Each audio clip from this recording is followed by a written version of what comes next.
Are games on blockchain ready for their time to shine? The initial wave of blockchain-based games shows some promise, but it was too much make money playing games and not enough play games that are fun. That seems to be changing as the move to make AAA games is in full gear.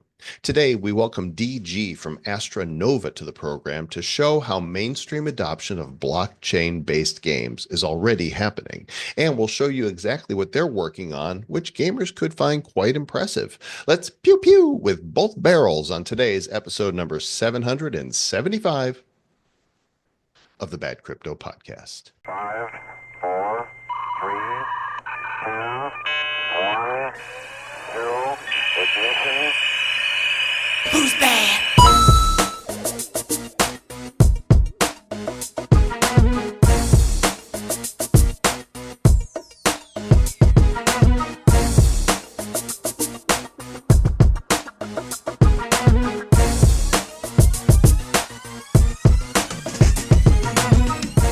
Hey, Trav, remember that last round of blockchain games where we saw all this hype around games like Star Atlas, Splinterlands, what do you call them, Axie Infinity, and many others. And there's this big boom, and then the whole crypto market went, and everything kind of went. That was the last cycle. And then now this one, we have Gunzilla off the grid. We're starting to see triple A quality, Unreal Engine type of games that are just really bringing the A game. It's the triple A game bringing their triple A games Yeah. to the thing. And so these are getting really good. Like off the grid, that game is crazy. Like the graphics are amazing. And so today we're going to be talking with another project that's doing some similar things with really amazing graphics, really great storyline, and a very amazing venture-backed sort of a project. So this is not small potatoes, folks. You're going to want to tune in on this one. Yeah, the project is called Astra Nova, and the website is astranova.world. And these guys have an AGI-driven universe. It's built over in Saudi Arabia in the Middle East, and this is a blockchain game that is designed to provide real-world assets for people that live on long beyond the playing of the game. And we have with us the CEO and co-founder, Faizi Ahmed, but he goes by DG. If you're a friend, you get to call him DG. So DG, welcome to the Bad Crypto Podcast, sir. Hey, thanks for having me, Joel and Travis. It's a pleasure to be here, Yeah. and would be really amazing to give you an overview of what we're cooking at Astra. Yeah, love to hear it. By the way, my friends call me Joel. So you nailed that Oh. right the first time. And Travis's friends, well, they don't call him ever. Travis doesn't have any friends. That's so not trying true. to get friends. That's How not to true. deal. All right. Let's jump on in. What inspired you to create Astra Nova? What is Astra Nova? And did you get inspired by Oasis's Champagne Supernova? Wow, a lot of questions. No. So, What inspired you to create this is what I think is the big one. so starting with the birth of Astra Nova. So I've been in the industries in crypto industry since 2015. As a ICO investor, trader, mainly as a miner, and around the years, we kind of saw how this industry has evolved, and me as an entrepreneur, especially in the TradFi and EdTech industries, in the Web2 side of stuff, we really felt, I mean, me personally, I really felt the need to step into this and start my own startup. And my enthusiasm for the blockchain as a technology and my partner's enthusiasm for the gamified and AI side of things actually brought this venture to begin. That's around 2020. We're talking about like COVID times. And we started with like searching with all sorts of people, which might be interested into being part of this kind of a venture in the game sector, in the art sector, in the AI segment, blockchain devs. We spoke to a lot of folks within our network. We had quite a bit large networks thanks to our other businesses. My partner is coming from supply chain and logistic industry. So we spent around 1.5 years for R&D and finding the right teammates. And we kind of came to a point that we felt like, okay, this was going in the right direction. Let's go full force and full steam.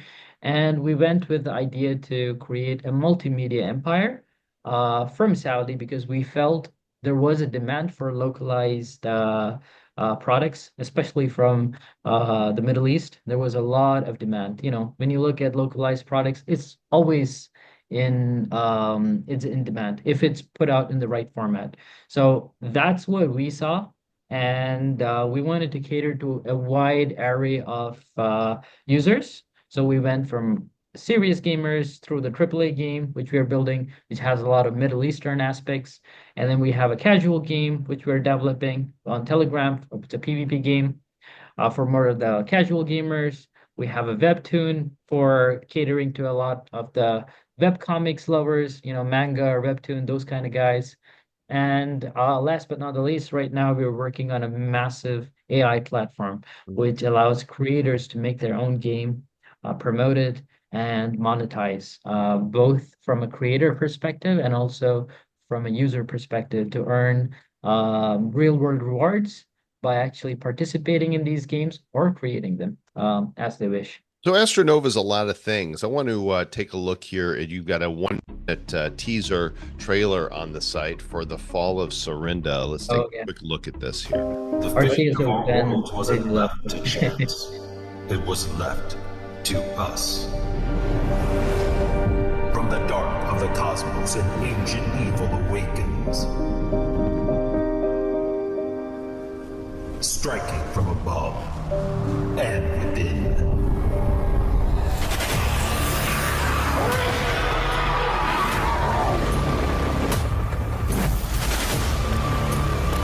One of my favorite teams.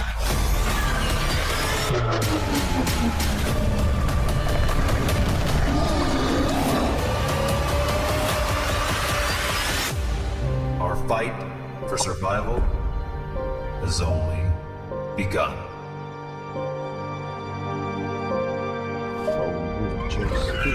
Oh, here it comes. So looks really badass, right? In terms of the quality of what we're seeing. This is not Axie Infinity, that we're looking at here. This is a AAA game in terms of the quality of it, and you are releasing. It's actually available now to play for free on Epic Games. There's two main gaming platforms that people get their games from. One is Steam, which is Valve Entertainment's, and they have so far been opposed to blockchain-based games. I think that Gabe Newell just doesn't get it, and they will. They will concede at some point. In Epic, that said, hey, we welcome blockchain games here. Go ahead, be innovative and bring them to the platform here. So you guys are giving away the game for free to play. So talk a little bit, because I know there's several games here, about this game that we're looking at that people can download on Epic, and how do you end up monetizing it? Because you don't do this for free. Right. So the action RPG game which you just played, that is one of our main pillars within our Astra Nova ecosystem offering. This is the AAA game which it's an indie game which we're developing all in-house. We've been working on this for the last couple of years. The game build that you see on Epic, that's one of those game builds that we have for our community for feedback. We released our first version, I think, towards earlier half of 2024. The second version was on Steam, on Epic for the level 2 build. So there's a couple of levels that we released. So every level we take feedback from the community, we iterate, and then we release a new game build. So we plan to build this game with our community in mind, which is why we're going with this kind of approach. And we're looking to roll out more levels and also other game modes like the survival game mode, which we're anticipating in the next couple of months, so that we again get more feedback on how to actually go upon this with the community's feedback and interest taking into consideration. So that's our main focus here. And we're looking for a full game release hopefully towards sometime in 2026, because this is quite an extensive product that we're developing, and we have two game studios, one in Saudi Arabia, one in India as well, which is all catering to our needs of this game development. Both of these initiatives supported by the one supported by the government and if India, and also with government of Saudi. So it's quite intensive, and we look forward to releasing that full gaming experience, hopefully, in 2026. Dude, what you just This, said, DT, is Mhm. powerful. You just said a couple of things that I want our listeners to tune into.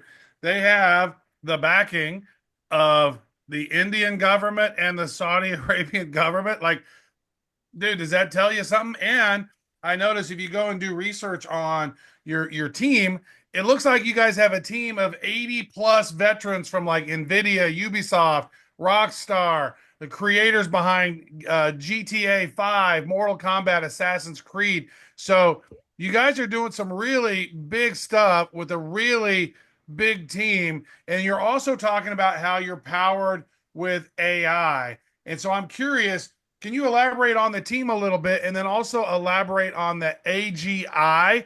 The world is waiting for artificial general intelligence. Are you claiming that that's something that you have built already and working in your engine? Okay, a lot of alpha is going to be spilling out, Travis. Uh-oh, So alpha time. we're talking about now when you look at it, yes, we spend a lot of time and resources to actually identify these teammates, as I mentioned in the start of this of our call. Well, this includes a lot of teammates from prominent AI and gaming industry veterans, and also Web3, of course, which includes NVIDIA. They worked on popular titles like BioShock, Mortal Kombat, which other ones? Payday, The Walking Dead, and things like that. So we got a really full stack team in game development who knows both the like in the creative direction, game development, and the lore aspects. We made sure that this is well covered.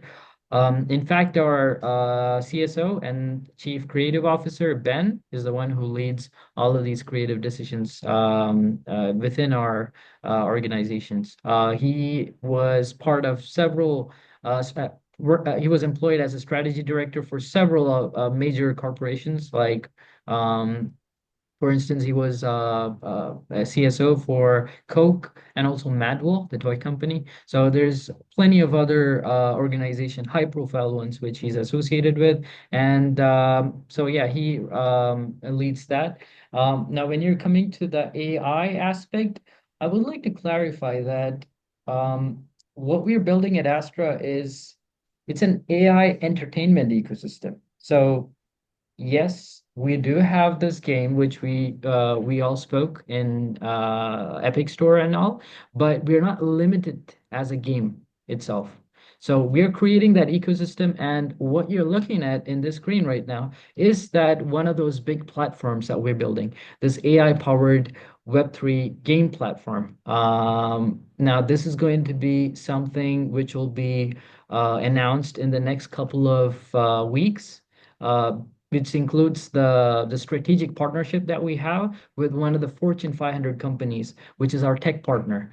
Now, we're not talking about Google credits or Google, what do you say, all these other cloud credits. We're talking about actual strategic partnerships, which includes even to the likes of going to the revenue share model and stuff. So a very, very big news that we have. They are our AI tech stack partner, and we're working on this particular platform, which will empower the creators to build their own games within our platform.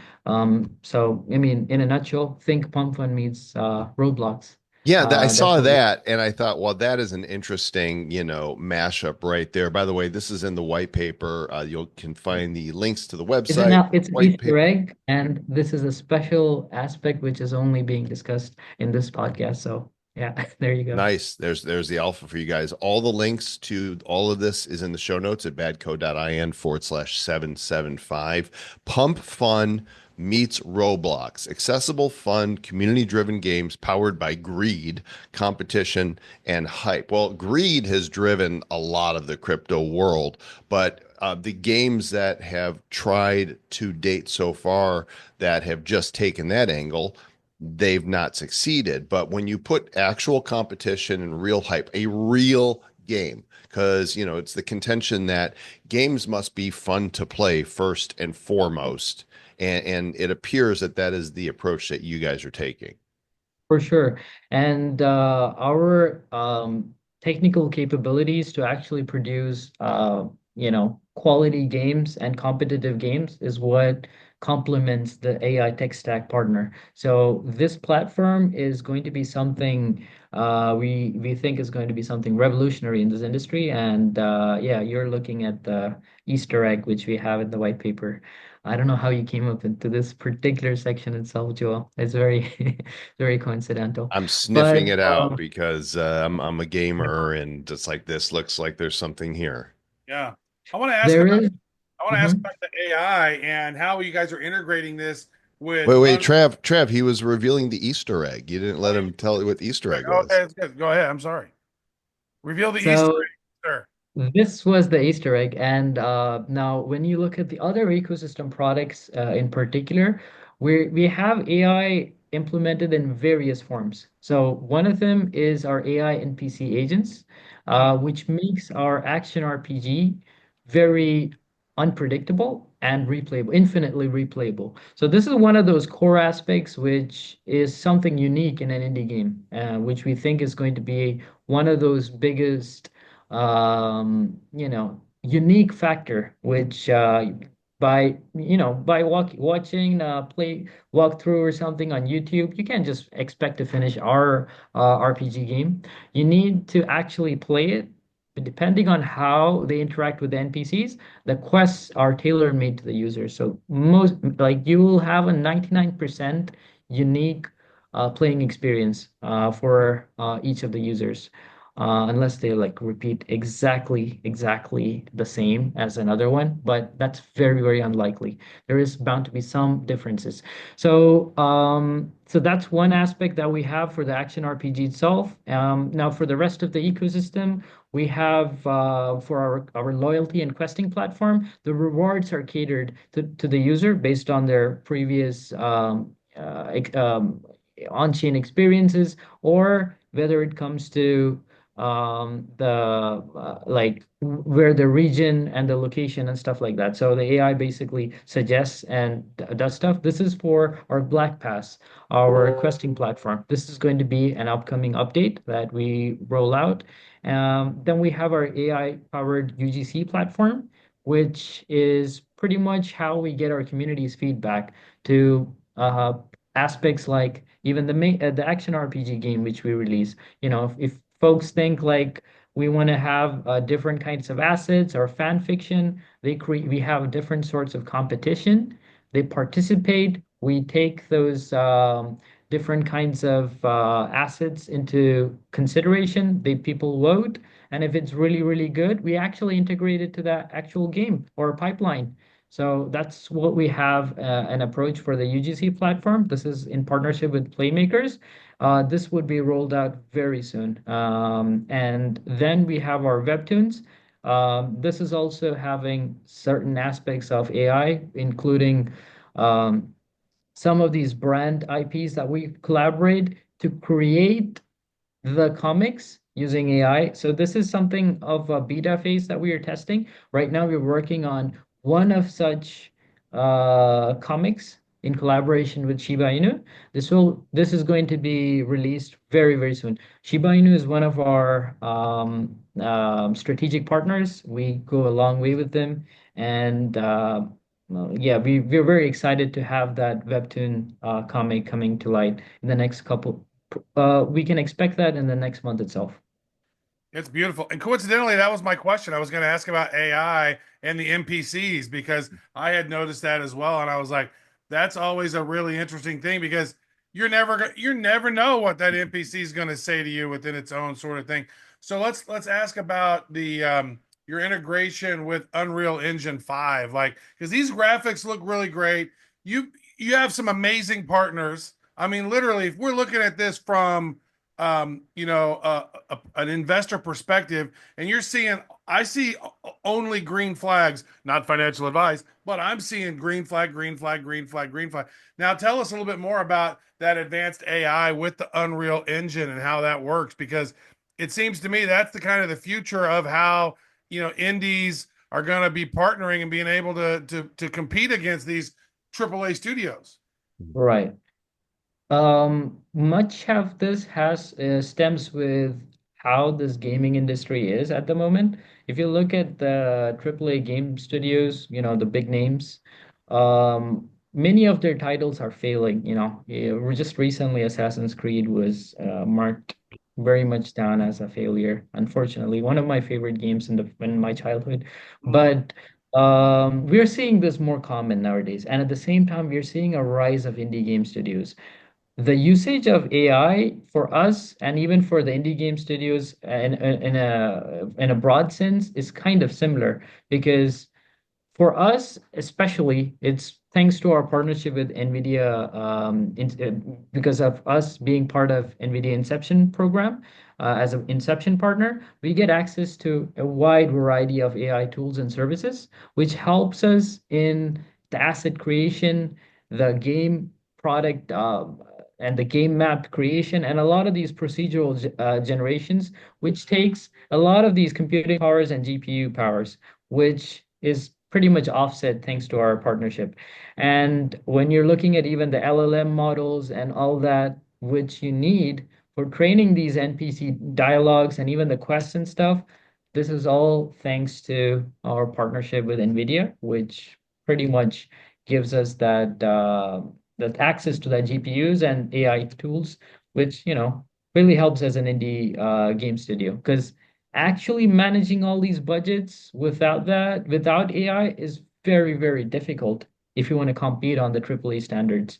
Yeah, And well, we you, we you know that GTA 6 allegedly has AI built into it where all of the NPCs you'll be able to interact with them and get a different right, experience. Hey, we're running short on time here, but I want to make sure that we cover the token that is the functionality, right? The operation behind all of this. You've got a token called RVV, and it's at right. gems.vip/Astra Nova. Again, all in the show notes at badco.in/775.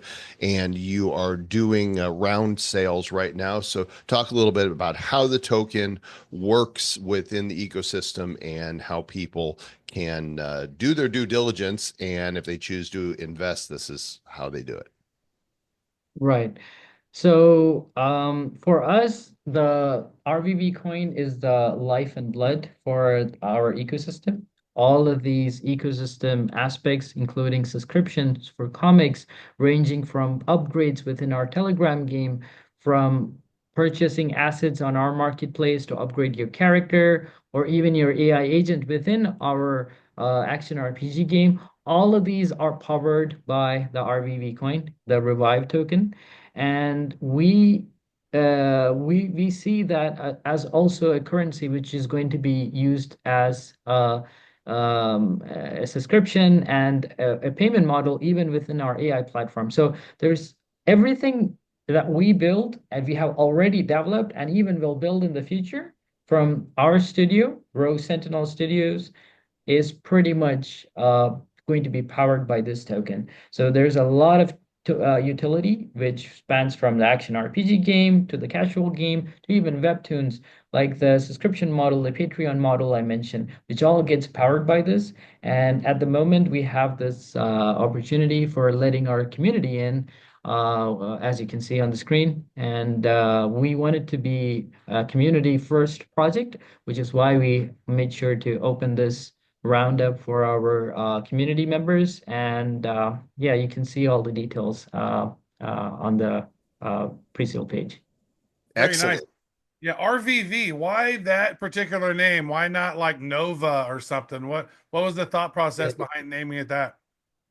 Revive token wanted we want so in our game lore, it's all about like people and these species, these different intergalactic species traveling from these different planets to a new world called Astra Nova. So Astra Nova is a birth of a new star and a new last paradise kind of world for all our species and beings in that galaxy, in our universe. And Revive Token, we went ahead with that name, even though it does not have association with the project name completely. The reason for that is in this world, this is a currency because this is like a new land and all these species came together. They wanted to revive and it was something new, like because they came from destroyed worlds and planets, and this symbolized a new monetary currency from all that collapse and destruction. So it's a new currency revived, and yeah, there's a lot of lore. Our lore team would keep on. They can keep like speaking about this for hours and hours. Yeah, lots to unpack here, but I think this is a good summary and just a reminder to all of our listeners that in our almost 8 years of doing the show, we have never once told you to buy a coin other than say buy Bitcoin. And we do say buy Bitcoin, but we've interviewed hundreds of projects and these are always sponsored segments, which means we do receive compensation for this. In full disclosure, we always want you guys to know that. And we encourage you to go do your own due diligence. This project passes the sniff test for us. You know, we know that Saudi money has been piling into projects and now we're starting to see that surface here. The Saudis are very serious about this, and this project is very serious about what they're building with that support. So we do encourage you to go check out astranova.world and do your own due diligence on it, and maybe go check out, you know, the builds of the game that are available on Epic Games right now. And DG, thanks so much for coming on today and sharing with us. That's great. For sure, Yeah, it's been a pleasure. And that'd be awesome. for sure, for sure. It's been a pleasure, and I would love to be on more of these shows.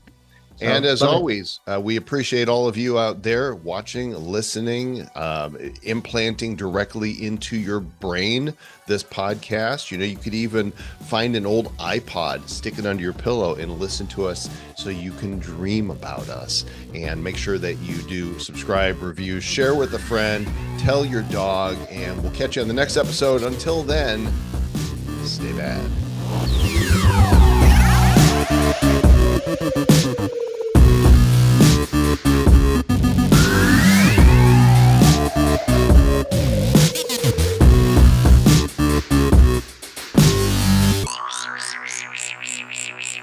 Who's bad?